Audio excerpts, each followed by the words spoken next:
बिस्मिल्लाहिर्रहमानिर्रहीम। पाकिस्तान की सियासत इस वक्त एक नाजुक मगर फैसला कुन मोड़ पर खड़ी है।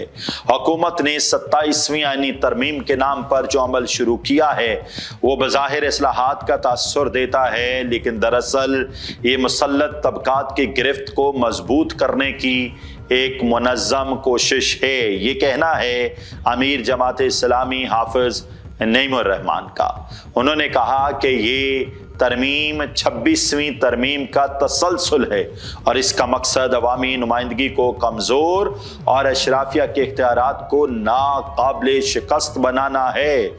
सवाल ये पैदा होता है कि आईने पाकिस्तान को बार बार तजर्बा गाह क्यों बनाया जाता है? क्या ये आइन आवाम की फलाह के लिए है या ताकतवर तबके के मफाद के लिए? हाफिज नईमुर रहमान ने वाज़ेह तौर पर कहा कि इस्टाब्लिशमेंट का सियासत में किरदार ख़त्म होना चाहिए और जमात इस्लामी किसी ऐसे बंदोबस्त का हिस्सा नहीं बनेगी जिसमें अवाम के हक़ के हुक्मरानी पर समझौता हो।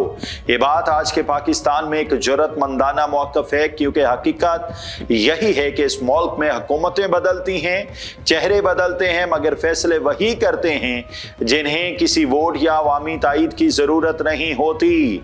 27वीं आईनी तरमीम को अगर सियासी ज़ाविये से देखा जाए तो ये दरअसल आइन में इस्लाह नहीं बल्कि ताकतवर तबकात को मजीद मजबूत बनाने की कोशिश है।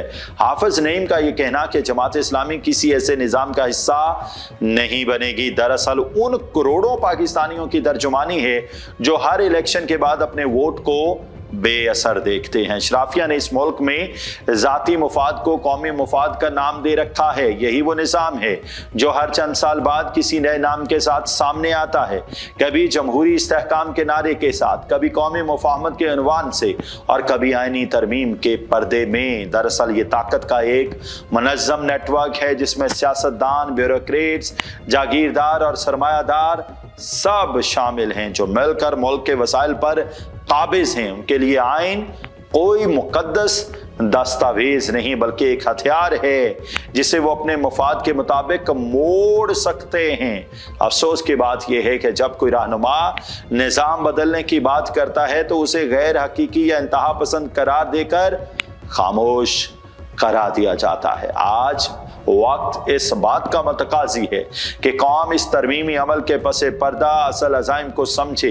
27वीं तरमीम कोई सादा कानूनी तब्दीली नहीं बल्कि ताकतवर तबकों का एक और ऐलान तसल्लुत है। अगर हाफिज नईमुर रहमान की जमात इस्लामी वाकई अवामी इत्तेहाद की बुनियाद रखने में कामयाब हो गई तो मीनार पाकिस्तान का ये इज्तिमा एक सियासी जलसा नहीं बल्कि निज़ाम के खिलाफ एक बहुत बड़ी बात साबित हो सकता है। ये वो लम्हा है जब हर बाशऊर पाकिस्तानी को खुद से सवाल करना चाहिए कि क्या हम आइन के मालिक हैं या महज इसके ताबे। अगर कौम ने अब भी खामोशी इख्तियार की तो आने वाले वक्त में हर नई तरमीम आवाम के हकूक की बजाय ताकतवरों के मफाद की हिफाजत करेगी। दुआ है अल्लाह ताला पाकिस्तान और पाकिस्तान में बसने वालों की खैर करे। इजाज़त दीजिए। अल्लाह हाफ़िज़।